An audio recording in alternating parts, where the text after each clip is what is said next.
3 decades ago, most arcade games were all about score or indirect competition between two people. Today, head-to-head fighting games are a popular genre and also happen to fill sports stadiums with fans ready to watch high-caliber play. While Capcom's original Street Fighter obviously didn't feature all the bells and whistles of modern fighting games, it undoubtedly laid the foundation of what was to come.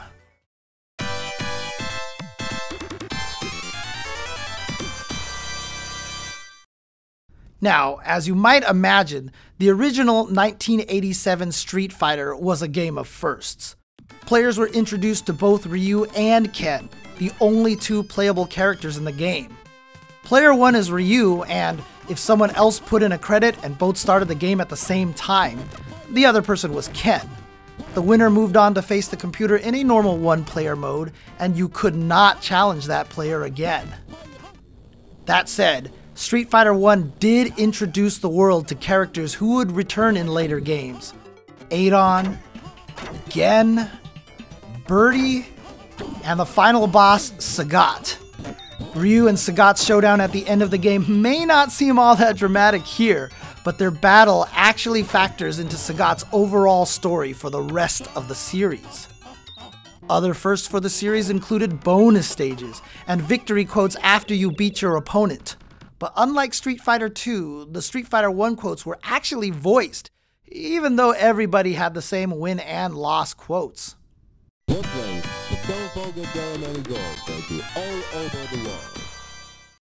Ryu's 3 iconic moves have been here since the beginning: the Hadouken, Tatsumaki Senpukyaku, and Shoryuken.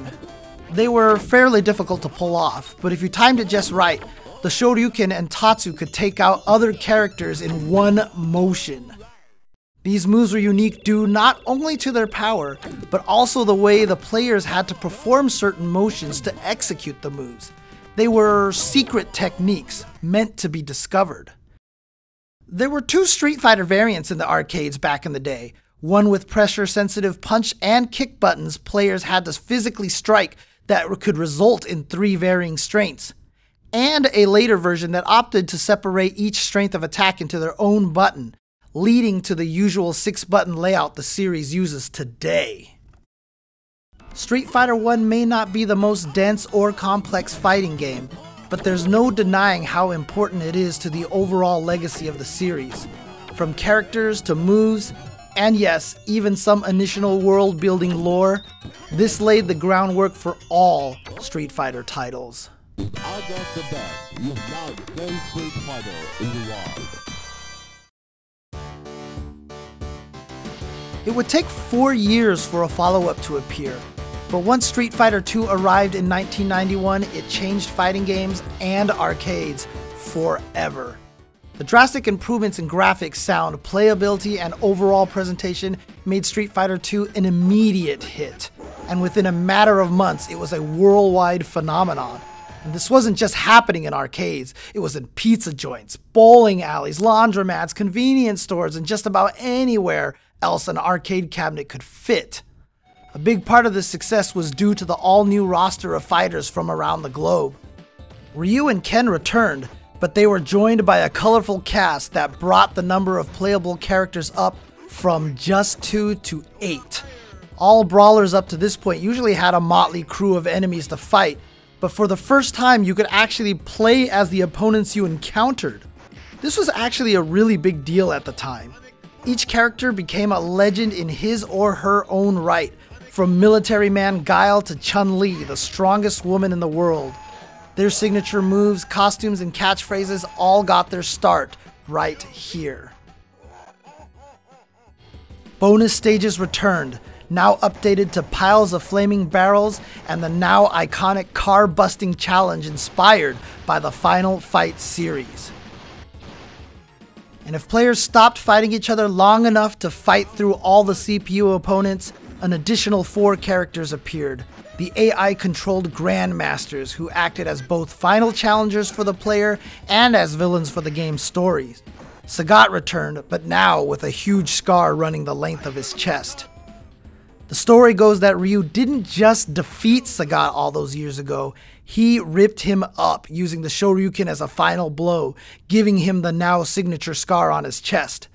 These little character touches became known thanks to each character's colorful ending scenes. It's here we learn how Chun-Li and Guile both have similar agendas to find the evil final boss M. Bison, and that Blanca used to be a normal human boy. These series of plot points from each character formed a timeline of events, and thanks to Sagat's storyline, we knew that Street Fighter II took place after the original game. While the visual updates to Street Fighter II were substantial, the gameplay enhancements were on a whole other level. Just as Ryu and Ken had special abilities in the first game, now there were 6 other fighters that players had to explore. Fans would spend days trying to figure out how to throw a sonic boom or pull off Zangief's spinning pile driver. The good news is that special moves in Street Fighter II were far more consistent and reliable than the original game, thanks to improved controls. With some practice under your belt, you could start linking these normal attacks into a character's special moves, creating a robust combo system that forever changes the series, and in some way, games as a medium. The ability to string attacks together like this enabled players to create their own playstyles and express their personalities through in-game combat. You could also grab and throw your opponents, adding even more of a street fight feel to the game. Naturally, all these options led to a genuine fighting game scene and true competition began to take shape. Everyone's minds were lit up with the possibilities, but it wouldn't be long before Street Fighter II evolved.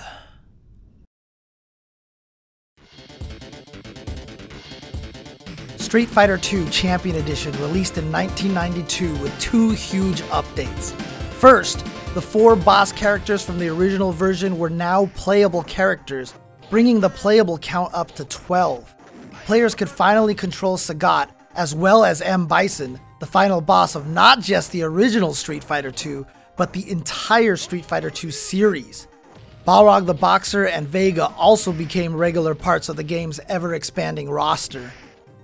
The second major change was the ability for 2 players to pick the same character. Before, if someone got to Dalsum before you, that was just too bad. Now, with mirror matches, you could have these reality-shattering battles between 2 Hondas, 2 Kens, or whoever your heart desired. There were many minor graphical changes as well, including character headshots, and some of the ending graphics saw updates too.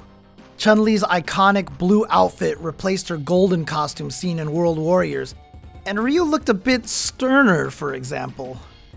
There were minor changes made, but Ryu and Ken received the first of many alterations meant to distinguish them from each other. As students of the same teacher, it made sense for their movesets to closely mirror each other, but here they began to develop their own styles. For example, Ryu's Hurricane Kick knocked opponents down in one hit, while Ken's hit multiple times. Over time, these two will really head down different paths. As players dug into this revised roster, they discovered that the end boss M. Bison was perhaps too strong, with devastating moves that could overpower other characters. When you play Champion Edition in the SF30 collection, be sure to give him a try. This wasn't the last time Street Fighter II would be updated in 1992, however.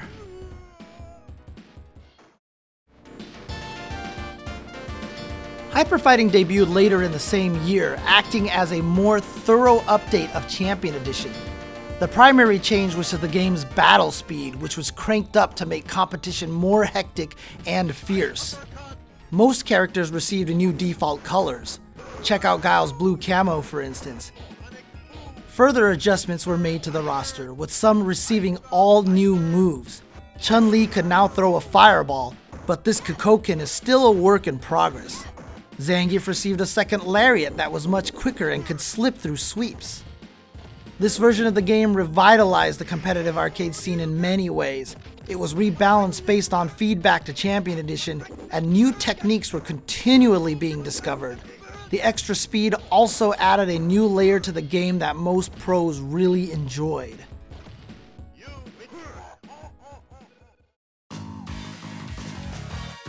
Imagine walking into an arcade in 1993 expecting to see your usual hyper-fighting machine, and in its place is an all-new version with this stunning Ryu animation staring you in the face. Super Street Fighter II was a dramatic reimagining of the game from top to bottom, with all new character profiles, ending screens, sound effects, background details, and best of all, 4 completely new characters. These new challengers have since become world-famous fighters on the same level as the prior 12. DJ, Fei Long, T-Hawk, and Cammy would all return in subsequent Street Fighter games, with Cammy appearing most recently in Street Fighter V.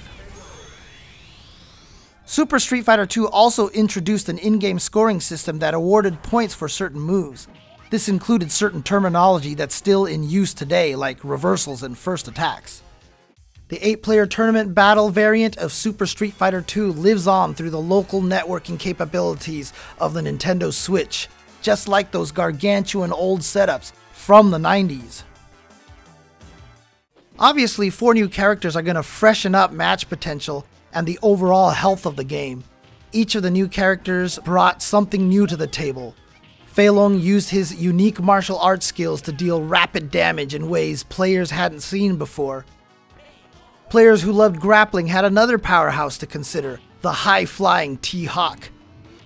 Cammy, a British fighter with a mysterious background, offered a quick in-and-out play style. And finally, DJ used tactics to dominate both the ground and the air. But the main roster received a fair amount of attention as well. Ryu and Ken continued their divergent paths by receiving different fire-based attacks, with Ryu throwing a flaming Hadouken and Ken debuting his flaming Shoryuken, a character staple to this day. Chun-Li's Kikoken finally got its signature pose too. But the 4 Shadaloo bosses were especially enhanced, gaining many new moves and many new beautiful animations. The game speed was slowed back down to pre-hyper fighting levels, though this would be a temporary rollback. 1994 gave us Super Street Fighter II Turbo. Its spruced up attract mode integrated Cammy and Chun-Li into the mix, and near the end we saw the first glimpses of Akuma, who made his debut here as a hidden boss. It would take a long time for players to even discover that Akuma was actually usable as well, being selectable through an elaborate process on the character select screen, though this power-obsessed demon would soon become a regular part of the series. And as you might have guessed by the name, the speed had been jacked back up to hyper-fighting levels, though it was possible to adjust the speed even beyond that. With years of adjustments and balances under their belt, the Street Fighter roster was already bursting with refined strength. But what could really push it over the top? How about super combos? All new devastating moves that could completely turn the tide of a match. And if you managed to finish off your opponent with one of these high-risk moves, you were treated to a sense-shattering starburst that told the whole room you just won. Super Turbo also brought us air combos, which allowed players to hit opponents in the air, then essentially juggle them into other moves or even super combos. This really changed the way the game was played. Air combos added a new element for players to explore, which helped define an all-new core feature for future fighting games. At this point, characters had changed quite a bit since the original 1991 Street Fighter II. Super Turbo acknowledged this by offering the older versions of each character, which provided even more playstyles and options. One interesting result of this move was that the original version of Sagat within the world of Super Turbo turned out to be one of the strongest characters in the game. He was even soft-banned in Japanese tournaments. There is no doubt about Street Fighter II's place in video game history, but it's more than that. Its impact on popular culture is undeniable. Most people still remember Ryu and Chun-Li. The series ended up in well-known lines of toys. It had TV shows, movies, and more product tie-ins than you can Shoryuken your fist at. Its characters, music, and visuals are known the world over, including Guile's original theme song becoming a popular internet meme even just a few years ago. But after 30 years since the first game, and more than 25 years since Street Fighter II, perhaps the biggest testament to the Street Fighter II series is that both Hyper Fighting and Super Turbo still command healthy tournament presences all around the globe, even decades later.